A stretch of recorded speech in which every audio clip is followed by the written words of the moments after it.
All right, here we go. Good evening. For those of you who may be new, this is Build Your Bottom Line. We are a production of Treadstone Risk Management.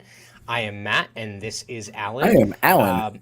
You are Alan, and we are here to save you money, protect your business and reputation, and help you build your bottom line. So, we might have a fun show if the black wasp that's in Alan's house decides to sting him in the middle of this recording. So you might have that to look forward to. So you might want to stay through to the end because you never know what's going to happen.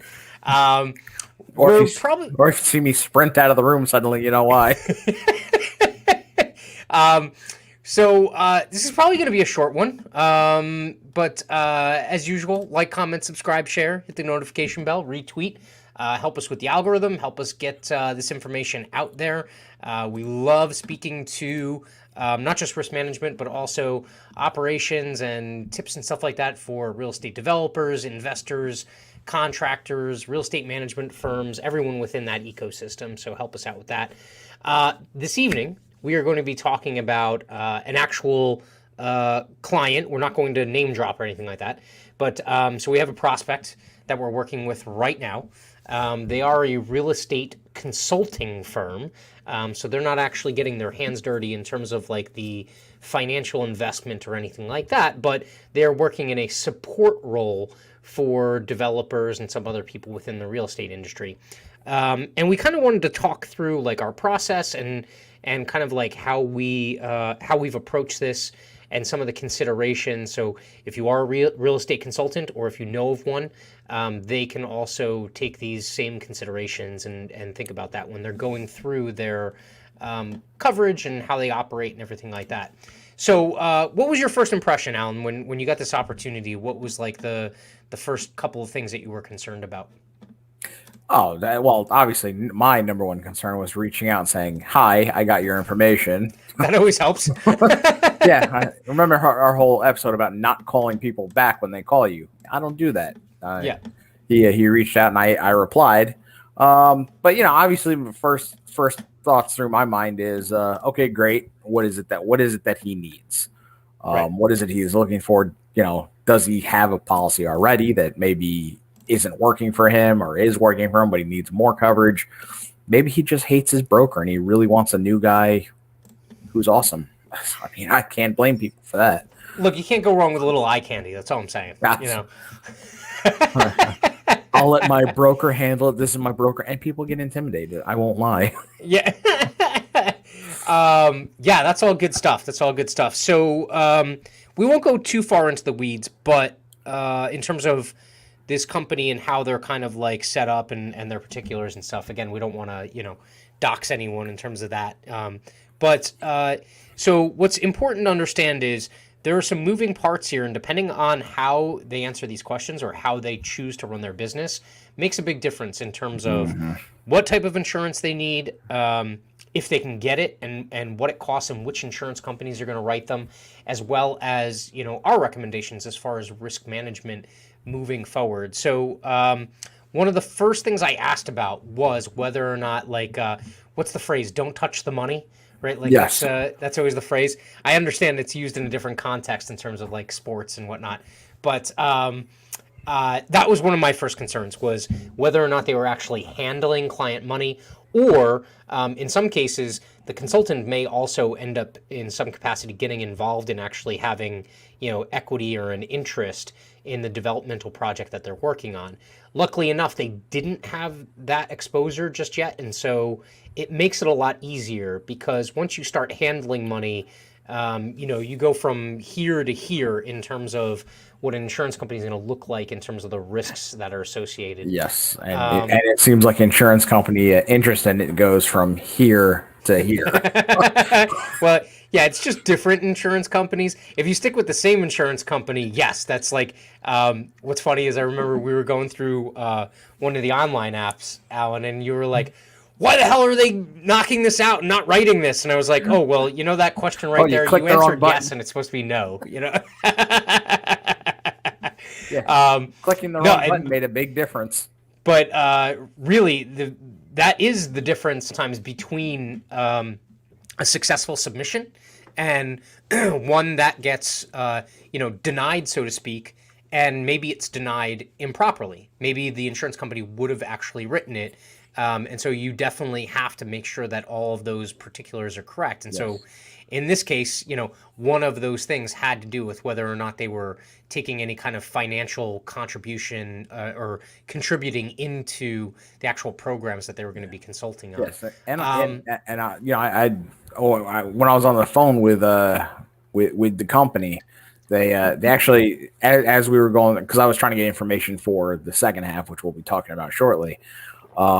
They were very lovely people, and they actually asked me a couple of follow-up questions on information that you and I had, but there was really no place to put it on the application.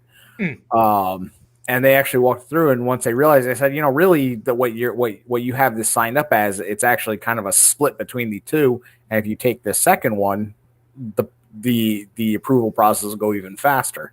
Yeah. And I was like, done, sign me up. Yeah. It is really, it's tough for people to understand if they're not actually working in wording the is everything. Yeah, wording, language, how you frame the submission is also important. So on this one, we've got we can also kind of like look behind the curtain or give people a peek behind the curtain a little bit. That's a mess back there. You don't want to see that. Let me get your visceral response to how you see the quoting process in the insurance industry. Like us actually submitting to the insurance companies. Be kind. We don't want to crap on anyone or anything, but it's the greatest. It is. You would be convinced that these multinational, multi-billion-dollar companies have never seen a computer in their life. That is how I would describe. I mean, it was funny. They said, you could have gotten these forms from the resource center on the website, and I went, "What resource center?" Yeah. I looked at your website for 20 minutes. I did not see a single button that said resource center. And no lie, they said, "Oh, it's down at the bottom in the little gray part near the contact us." Yep. Whoever looks there. Yeah. The irony is one of the industries that invests the most in like IT infrastructure and stuff is the insurance industry. One of the industries that wastes the most money on infrastructure is the insurance industry. Well, yeah, so they use it a lot on the back end stuff that you don't see, right? Like they use it internally and stuff. I'm sure their Facebook filter must be fantastic because I don't know what else they're spending the money on. I've yet to see an insurance company with a Facebook filter. Maybe like State Farm or Geico. No, I mean one to keep their employees off Facebook all day. Oh yeah, that's definitely they spend on that. Believe me, man. Billions on that because it's definitely not the user interface up front. Yeah, well, yeah, and so to that point, like the user interface or the user experience has been de-emphasized for 20 or 30 years. It's only until recently where a lot of these companies have kind of been ramping up, actually making a really intuitive user interface for brokers, or if they're like one of these companies that affords like self-service, like a Geico or something like that, that have really kind of dumped a lot of money into that user interface to make it better. But it's still difficult because there's insurance has so many different things that get put into it in order to come up with a price. And the crazy thing about it is, I mean, we're brokers. We go to multiple insurance companies to try and get quotes for you. And there is not a single standardized form across any of it. I could fill out the same form 3 times for 3 different companies, and each one has different questions on it. Yes, the supplementals. Oh, that is it is a bugaboo of every broker that's out there. It's like, 9 times out of 10, I'll ask, can you just take this other company supplemental and quote off of that? Because it gets to the point where it's just like, the paperwork, you get buried in it, I think the other dynamic here is there are standard forms for like getting the process started, right? Yes, exactly. This is me for the past 3 days. Were you wearing leather pants at the time? It looks like you're wearing some, again. Hopefully they're full coverage. I won't say anything more than that, but my clients expect a certain je ne sais pas. certain level of professionalism, if you will. But yeah, so there are some standard forms, but those standard forms just get the process going, right? Mm-hmm. Once you get into the details, a lot of these companies have these supplemental apps. And you're right, there's no standardized supplemental app typically for the same risk. So you go to 4 companies and you got to fill out 4 supplemental apps. So yeah, we've been going through that process. It is what it is. I mean, you have to do business the way that they need you to do business in order to get the quotes for the client and do what's best for the client. So yeah, we've been going through that process. I think there's pros and cons to both of those processes too. So like the online is streamlined to a certain extent, but again, if you click a radio button wrong or something, it could kick it out or give you an erroneous price. And the other dynamic is you find like a lot of brokers that learn how to game the system. And so they just go through and click the buttons that they know will get to a price at the end of the day and buying the policy, as opposed to, actually answering the questions factually and truthfully. And if it kicks it out, then it kicks it out and you have to go somewhere else, Yes. So yeah, there's pros and cons to the technological side of it as well. All right, so let's talk about this risk. So what were the coverages that you were first keyed in on that they were really going to need in terms of like, starting day one under the policies? Yeah, so obviously the initial was they were looking for just general liability and professional. They wanted errors and omissions. That was it. Those were the two that they said they had to have it, and they were all set. When I asked them, how much, and initially they said base it on 250,000 income, and and they didn't give me any day limits, so we just went with the standard limits. Yeah, and so explain the difference between the two. Why would you need both a general liability policy and a professional liability policy? General liability is going to cover, your property, your office equipment, your standard. It's your standard policy. It's your standard. When you go to apply for a permit, and every contractor knows that they don't really care what. They just want to see if you have a liability policy. It covers your basics against damage. Yeah. Property, all that fun stuff. Yep. Professional liability. Yep. Professional liability covers you for when you do something and you make a mistake. A lot of it's very popular in corporate settings. Anything where you're issuing reports and a professional mistake. Yes. Yeah. The other name for professional liability, and a lot of people in the industry, we use them interchangeably. A lot of people know it is one thing or everything. Yes. Yeah. Errors and omissions. So like home inspectors have out often. Home inspectors, your accountant, your lawyer, your attorney, your doctor, right? Like professional liability for a doctor is their medical malpractice. It's when they're doing their profession, did they do what was supposed to be done, or did they forget to do something? And did that cause some kind of, loss or damage or God forbid, bodily injury or something like that, right? So one thing that came up in our discussion, and actually before I even get to that, I'm going to use this as some shameless self-promotion time. Ooh. But they're called plugs. If I can get this up here. Yeah, so this is basically the process that we follow. So it's essentially a 5-step process. If you notice, it's a circle. So it's iterative. So every year, typically, we end up going through this process. It's just a matter of, the gathering information, or the study part is essentially getting to know the risk, right? Like, how can you quote something or advise on operations if you don't know what they want to do or how they're doing things? The target portion is basically identifying and presenting solutions, so to help protect them or to fill in any gaps, or if they do have an insurance program in place, to update it. The execute is obviously the implementation, so it's binding the policies and put that stuff in place. But also on the risk management consulting side, it's, if they do have a business process that needs to be changed or augmented or scuttled or added, that also is included in there. Say they don't do safety meetings, right? And it's this happens a lot with contractors. Contractors should really do safety meetings to kind of keep up to speed on their safety training and to go through any claims that they do have to make sure that they're not repeating the same mistakes over and over. If you don't have those in place, the execute portion is, implementing them and getting those up and running on a regular basis. Then you do the assess step, or we do the assess step, essentially analyzing what we put in place is it working? Did it, perform as expected? Did it underperform, overperform?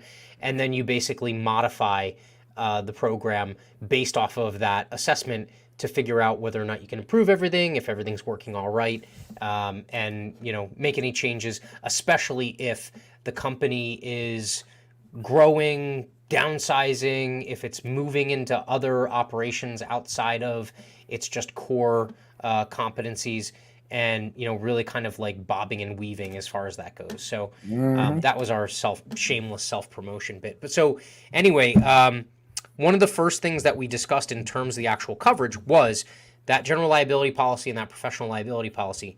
It makes a lot of sense to have them both with the same insurance company. And sometimes that can make it a little bit more expensive than splitting it out and doing it separately. Sometimes it's less expensive because you get, the multi-policy discount. Yeah, is that the Flow? Bundle. Flow, right? Yeah. The bundle. When you bundle them together, sometimes you get a price break, right? Well, why is that important? It's important because what might be covered under the general liability is different than what would be covered under the professional liability. And a lot of times, if there is a claim, typically it's a lawsuit.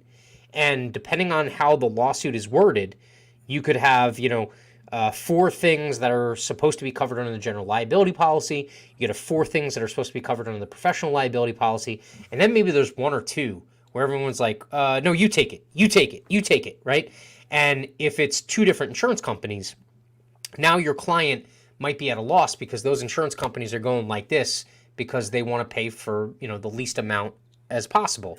And so, it always helps to have it with the same insurance company if you can do it. Yes, which is what we are currently trying to do.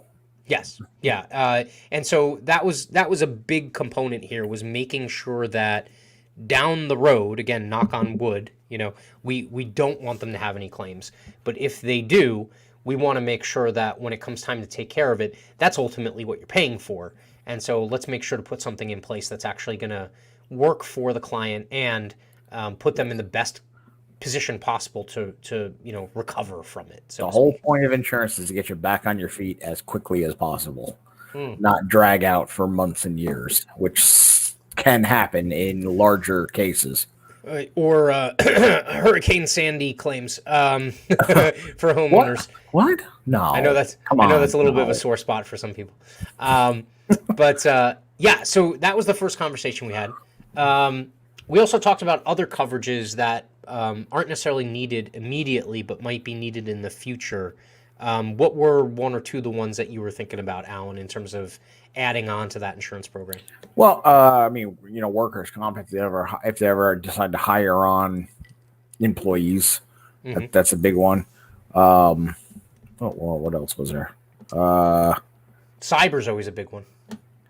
There's another one though. What was the other one I was looking at? I was kind of like, I wonder if it was on the bottom of the one application. I'm like, yeah, I don't think they'll ever need this, but it was funny to read, and I'm blanking on what it was now. Yeah. Well, it was one of those checkbox ones. Yeah. While you think about it, so what goes along typically with workers' comp when you add workers, this is why. So to go on a little bit of a tangent, this is why when you have like a little bit of a startup company, right? The moment you add 1 employee, it's like going from 0 to 100 miles an hour, because you have to add workers' comp, and then also that goes with that is employment practices liability, and basically all that coverage, and directors and officers liability, but specifically the employment practices liability, because that's your discrimination, harassment, all of those claims that can be made against you about hiring, firing, disciplinary actions. I think we did a episode that included have an employee manual. Yes. We that's, definitely did that. If it's just you and your partner and you both have like an equity stake in the company or whatever, you don't need an employee manual. There's no employees, but as soon as you hire that first employee, you need that employee manual, because it communicates what the employee can expect of you and what you're expecting of the employee in terms of their work at the firm or the company or the organization. So yeah, that the EPL and the D&O go in line with that. Did you look it up? Did you come up with what you were thinking I'm about? working on that right now. Oh, you're looking at the app. Yeah, I'm looking. I'm So trying to find where it was listed. it might have been cyber, because sometimes they call cyber something different. Usually they call it like data security coverage, Oh, or what's the other one? Cyber goes by like 3 or 4 different names. Privacy liability coverage is another one that they sometimes call cyber insurance. Look, most firms, regardless of how big or small you are, need some level of cyber coverage, because at the end of oh, the here. day, All right, I got it here. They had the crime package liability, which is okay. employee theft and fraud, Mm, yeah, employee computer fraud, employee theft, and employee theft of client property. yes. And Yeah. then there was the electronic data loss package, which was that was when I was laughing at, because when we talked to him, he said, "Oh yeah, we don't need that because all our stuff is in the cloud, and the computer I have is like a couple $100." So one thing that we did mention to him, and this will be a reoccurring conversation. Um, a lot of people think that they can distance themselves from the liability associated with a breach of, say, By saying they are on the cloud. yeah, like Yeah. if they back up their data to a third party provider, you would think that would exonerate them. But so, for instance, this risk isn't in New Jersey, but if they operated in New Jersey, whoever is the ultimate owner of that data is who has to pay the regulatory fines and penalties. And say it's like, personal financial information. If that gets taken or infiltrated, you have to pay for the notification and the credit monitoring and everything like that. And so that falls on the company that's going to directly benefit from that, not the firm that's providing the actual storage, believe it or not. And so, Mhm. depending on the state that you're in, you can't necessarily distance yourself. The same thing applies to credit card processing. A lot of people say, oh, Yes. well, I don't have to worry about a credit card or a debit card breach because I don't store that information. Well, no, but your terminal is the one that's collecting the information. And in a state like New Jersey, you're the one benefiting from collecting that information. And so you're the one that gets railroaded if there is a breach at, whatever. Name your credit card processing third party provider that's out there. So that is something to keep in mind. Yep. I mean, prime examples are Target. Who's the Target? Target, when Target hack happened, they were the ones that had to pay for everybody's credit monitoring. As did T- Dude, T-Mobile just got hit. yeah. Hold on, I got to pull this up. This is a little Oh, bit far afield, but I got to pull this up because there was just a big breach. Matt, this is called teaching people. You can bring it up, buddy. No, Bring that's it up. fine. I'm just saying here you go. This one says millions. So the number, I mean, this is a spitball. Oh, they're not going to let me look at it because there's a paywall. Hold on one second. I think the Wall Street Journal will allow me to look at it. All right. Yeah, so the number that they are saying is 40 million people. It's a lot of people. That's a couple. That's a few. 40 million people's data got stolen because of the recent hack from that happened at T-Mobile. This was just authored yesterday, so I think the hack happened 2 days ago, something like that. But just imagine if you had to pay, even if you had to pay like back of the napkin, $100 a year. Is credit monitoring $100 a year? It's something like $12 a month, isn't it? Yeah. Or like, Well, I think it depends on who you do it through. yeah, depending on the number of account. I mean, like it can get as low as like $4 or $5, but even that low, $4 or $5, you're talking $200 million just in credit monitoring fees, right? And then add on top of that notifications that routinely have to go out to the people that might be affected. Now, obviously, for a multi-billion-dollar Yeah, it's a multinational drop in the company like bucket for them. T-Mobile, it's this is just, oh no, quick, somebody go smash the piggy bank. But if your 50, 60 customers have the same thing, how are you going to pay for it? Yep. Yeah. So that's definitely something where, we've had that conversation with this prospect, and, regardless of whether they jump at it or not, it's going to continue to be a conversation because we owe them that professional duty to say, look, granted, it might be a low risk scenario, but it's still a scenario that exists. So the good news is a lot of these packages offer. They're not like amazing policies, or they're not even standalone policies. A lot of these packages that these insurance companies offer like a little bit of add-on coverage. Like, 25 grand, 50 grand, something like that. Look, something's better than nothing, at least, But that's definitely going to be a reoccurring conversation. That's going to get worse and worse. I mean, with all the current hacks and everything happening around the world, do you really want to risk it? Yeah, and so you had touched upon it, the employee crime coverage, and basically what I would consider fiduciary liability coverage. It applies if you have an employee that decides to embezzle funds or something like that from the organization. You also again, the good news with this firm is they aren't participating yet in the actual projects in terms of being an investor or anything like that. Right. If they are handling money or working as a pass-through at any point in that process, they have to have fiduciary liability coverage because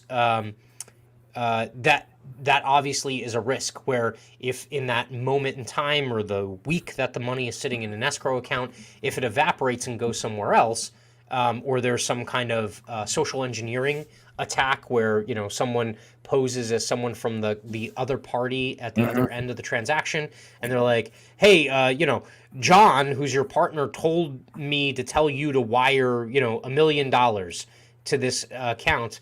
If you don't actually figure that out before the money's out the door, and if the bank doesn't catch it, that's part of your fiduciary liability exposure from that standpoint, because now investor money might be, it might not just be your cash, it might be investor cash that's commingled in there, and so you have now a claim against you from them that you weren't a good custodian of their money.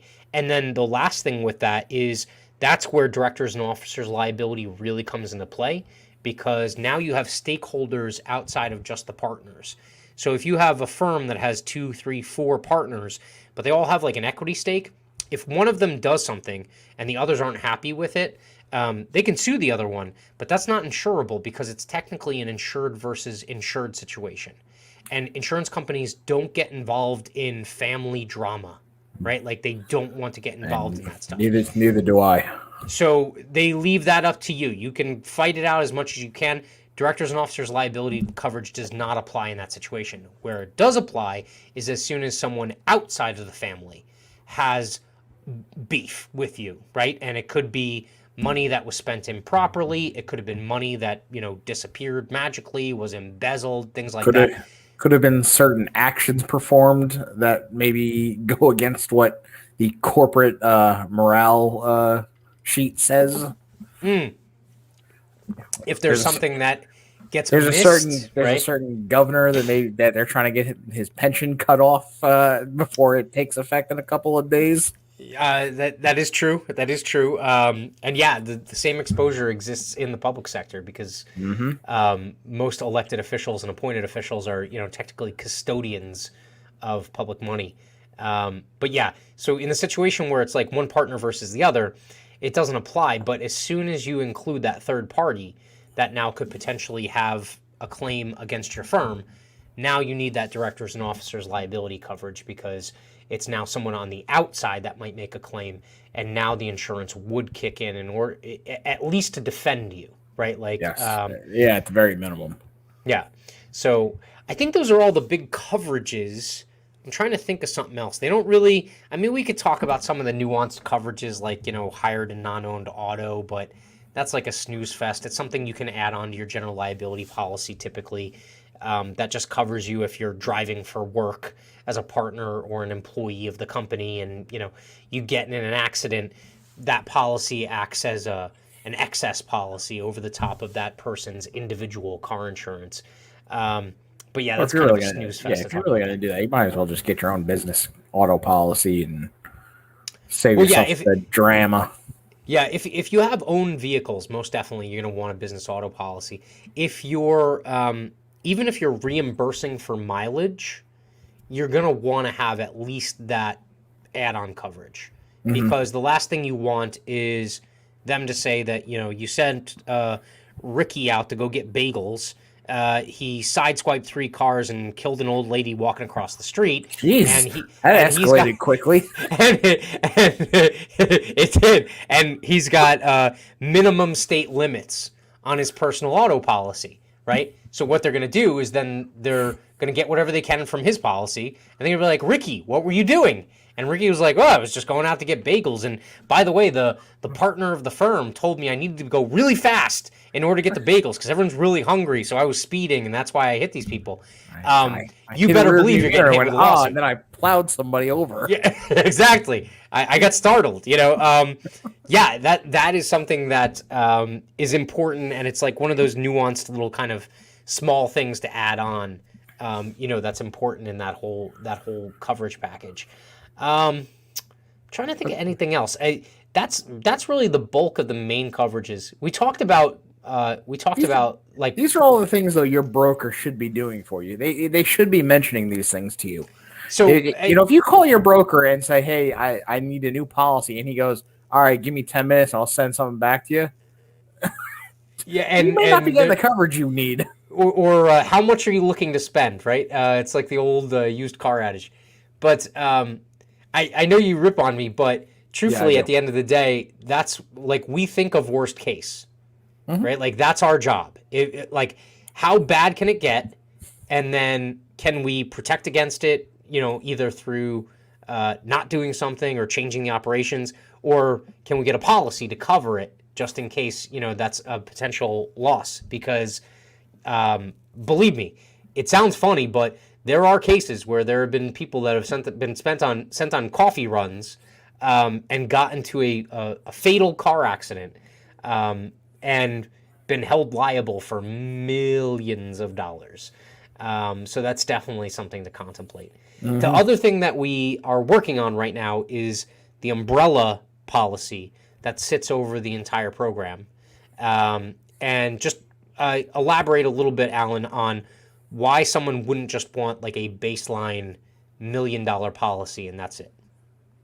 Well, if you, for instance, if you, the let's see, I guess, easy way to say it is, let's say you have $1 million policy and you're working on a $2 million building and you burn the $2 million building to the ground on accident. Obviously, you didn't do it on purpose because then you'd be in prison. Your policy is only going to cover Allegedly. alleged. Yeah, the favorite word of Twitter is allegedly. Yeah. But you burn that building to the ground and you have a $1 million policy, but you've caused $2 million in damage. Where do you think the other $1 million is going to come from? It's not coming Yeah. from the insurance company. So an Yeah. umbrella policy is coverage above and beyond the policy that you currently have. So if you have a $1 million policy and a $1 million umbrella, your policy will pay out the million first, and then the umbrella will cover the rest. Yeah. And so there's also a couple other, well, there's one other big scenario. The other thing you got to remember is a lot of these policies have annual limits on them. And say you're working on not just one $2 million building, but 4 or 5 of them throughout the year. If you have a problem at multiple of them, you could cap off how much you have in that first policy, what we would call the primary policy, the first one that pays out. And so if you top off those limits, now you're not going to have any primary coverage anymore. And so that umbrella policy actually in many cases can called drop down, meaning it will then become the primary policy in the event that you run out of limits on your first policy. Extremely important, and there's all kinds of we could bury you in industry jargon in terms of what to look for that policy. The All the phrase that I'll start throwing goes, out all those phrases I learned in all those insurance classes. yeah. You'll sleep well tonight if we do that. The one thing you have to remember is follow form. Follow or following form. And what that basically says is the umbrella will cover at least as much as the underlying policy. The last thing you want is an umbrella that doesn't have a following form coverage form, and you have a primary policy that covers, one type of claim, and then it goes to the umbrella because it's a $2 million claim, and the umbrella carrier is like, yeah, we don't cover that. You're like, well, what the hell did I pay you for, right? That's one of the biggest things that needs to be in place that you should confirm whether you're working with a broker, risk manager, if you are in the industry. Just remember, follow or following form is a major component of making sure that you have a policy over that primary policy that covers at least as much. And hopefully it covers a little bit more too, because God forbid something happened that the primary policy actually doesn't cover, you might still be able to find some coverage in the umbrella policy. In that case, it might not drop down, but maybe you're only stuck with $1 million bill as opposed to $2 million bill. Yes. And if you have one of those issues where you have so many accidents that you've capped out your primary policy, you may want to reconsider your business practices. Look, I mean, there's bad luck sometimes, but yeah, no, I would definitely say if you are once is bad luck, twice is a shame. Anything more than that is just poor planning and poor safety. Especially if you don't make any changes after that second one, right? Like, I think the first one should be enough of a scare. I've run into this case in the employment practices liability world multiple times, where it's like they have one manager that just can't keep their hands to themselves, and after the first claim they didn't do anything, and then after the second claim they didn't do anything. And the problem is, once you have the second claim, they refer back to that first claim to be like, see, you guys didn't do anything, and now how much the second claim costs is like 10x of what it would normally cost if it was the first claim. And so I run into that all the time with these things, where either they're completely bare, meaning they don't have a policy to cover it, and or they haven't changed any of their operating policies, right? They didn't reprimand the person, they didn't do any training or anything like that. And sometimes I find that it's funny you say. I mean, when you hear, everybody likes to make the joke about the sexual harassment training. There's a reason why companies wind up having, if you work for a large corporation or something like that, and they say, hey, listen, everybody, next Friday we're doing sexual harassment training. Guess what? There's a reason why. They didn't decide out of the blue that, hey, what sounds fun next Friday, sexual harassment training. No, It's because they just got sued by somebody, and now they're doing it to cover their asses. Or there was a near miss, right? Like a lot of times there was a near miss. Yeah, that could be it too. Hold your breath, right? Like, something to remember with liability claims like that, whether it's general liability, professional liability, employment practices liability. Typically, the worst case scenario isn't just the claim itself. The worst case scenario is if you do nothing once you see that there's a problem, whether it's a claim or it's not a claim, especially in the employment practices liability realm, right? Like, if something smells, if you smell smoke, okay, you call the fire department. That's what you do. You don't just go, maybe open it's a window, fire, maybe it's away. not. Yeah, we'll just air the place out. It'll be okay. No, you call the fire department. You make sure to address what the situation is before it gets too far down the road, because typically a lot of these claims end up being nothing claims if you can show you actually did something to respond to the initial complaint or whatnot. It's the ones that are just nonsensical, where it's just time after time after time. Like, someone has gone to their manager 5 times and they're like, look, Bobby over here is really disgusting and keeps saying these things, and is really lewd to, the other people in the office. And the manager was like, he does good work. Like, he's just that's just his personality. Whatever, he's just misunderstood. He's quirky. He's joking around. He's kidding. Yes, exactly. Like, that's the scenario that ends up resulting in just a gigantic claim. And well, there's another one too that results in that. You've ever had one workers' comp claim, and you don't do some kind of training, not only do you get a second claim, not only is that going to be an expensive claim, there's another group that gets really, really involved in workers' comp claims. And you don't want those inspectors showing up at your job sites because OSHA they get really, loves really that. expensive. Yeah, they love to hear you did not do updated safety training. They love. Yeah. I mean, they let you go. I mean, they just give you a warning and they say, oh, no. Of course, that Yeah. warning is attached to about 30 tickets. And It's a momentum game because the ball can be rolling in a good direction or it can be rolling in a bad direction. And typically, what happens is if the ball's rolling in a bad direction, regardless of what type of claim we're talking about, some companies and some organizations can get a false sense of security because it's moving in the wrong direction. You have like all these near misses and stuff like that, but it's because it hasn't bit them yet that they don't make any changes. And the problem that happens is the further down the line the ball goes, the worse the fallout gets because that first, again, it's where you smell smoke, there's probably fire, right? And so the further down the road that ball gets, the much more painful it gets when you actually end up having that claim, right? And so the same thing applies. So talking about this one risk, this really applies to professional liability as well. If you can identify your mistake and own up to it and fix it as quickly as possible, that mitigates any of the damage, might even wipe away everything, right? But if you know it exists and you just keep going, that professional liability claim that comes in could end up being astronomical. It could bankrupt your firm, right?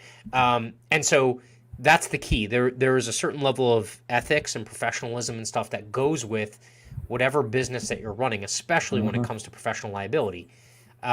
Same is true for us as risk managers and brokers. If we recognize a mistake, we can't just bite our tongue. We have to bring it to the forefront and address it because, God forbid, it actually ends up materializing into an uncovered claim or some kind of fine or penalty or something like that. We have egg on our face, right? And we haven't done our professional duty as far as that goes. And we are also held to standards which can cost us anywhere from money to jail time. So, which are completely different than the standards that you have for your friends, because that's why I've stuck around for so long. So, that you've allowed me to stick around for so long. To be fair, there will come a point where I need bail money. So yeah, eventually someone has to be straight faced and talk to the authority figures. Just remember that. Well, look, that's all I got. Anything else with this one that kind of popped out at you, or what? No, I mean that was, I'm just pulling out my hair, trying to get through the process. It's working with underwriters and wholesalers can sometimes be it's definitely a process.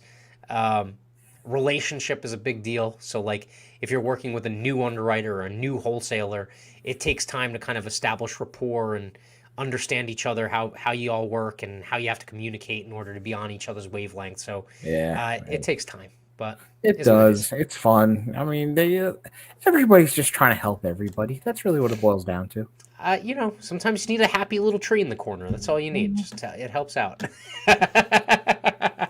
That way you can fashion it into a baseball bat and start swinging. What is that? The Natural? That's The Natural, isn't it? Yeah, but it was also a Signal. That movie set with Mel Gibson and what's his name and the aliens were Signs. Oh, Signs. Yeah, Signs. Yes. That's what it was. Yeah. Apparently, water was the enemy of the alien. Swing away, Merle. Right? Like that was the line. God, that movie was so bad. We can definitely do a fluffy episode sometime in the future of like our favorite and most hated movies. That's definitely something we can work on. Yes, yeah. We'll make sure to keep it PG-13. Yeah, what we gotta do is we have to get See, that would be the perfect episode for your wife to explain how we drive her insane quoting movies all day long. Alan, I drive her insane regardless of what I do. Well, yeah, no, I mean, being married to you, believe me, I feel her pain. She hasn't even known you as long as I have. Trust me, I feel her pain. On that note, I have to go home before she changes the locks. She already did. Don't worry If you about made it. it this far, like, comment, subscribe, share, hit the notification bell, retweet, help us get this out there, help us with the algorithm. Thank you very much for attending another episode of Build Your Bottom Line, and we will be back next Thursday, 8:30 p.m. Eastern. I think we have a guest lined up. Do we have a guest lined up for next week? Oh, what, I don't know. What's next week? I don't even know what Yeah, today. it's the 26th. 26th. Yes. Yep. Yes. We Yep. have. It's not. I think it's Scott next week, isn't it? It might be. Hold on. Wow, the wheels are grinding to a Boy, halt we very are quickly. we are well prepared tonight. Batting 1,000. So we have someone who works in the real estate business in, is it California. He's in Cali, right? Yeah. Yes. Definitely some interesting stories to tell out there. Especially Yes. with some of the disruption and stuff. So definitely subscribe so you get the notification when we go live next week. And again, hit the like button. We appreciate it. Thank you, everyone. Have a good night. Good night.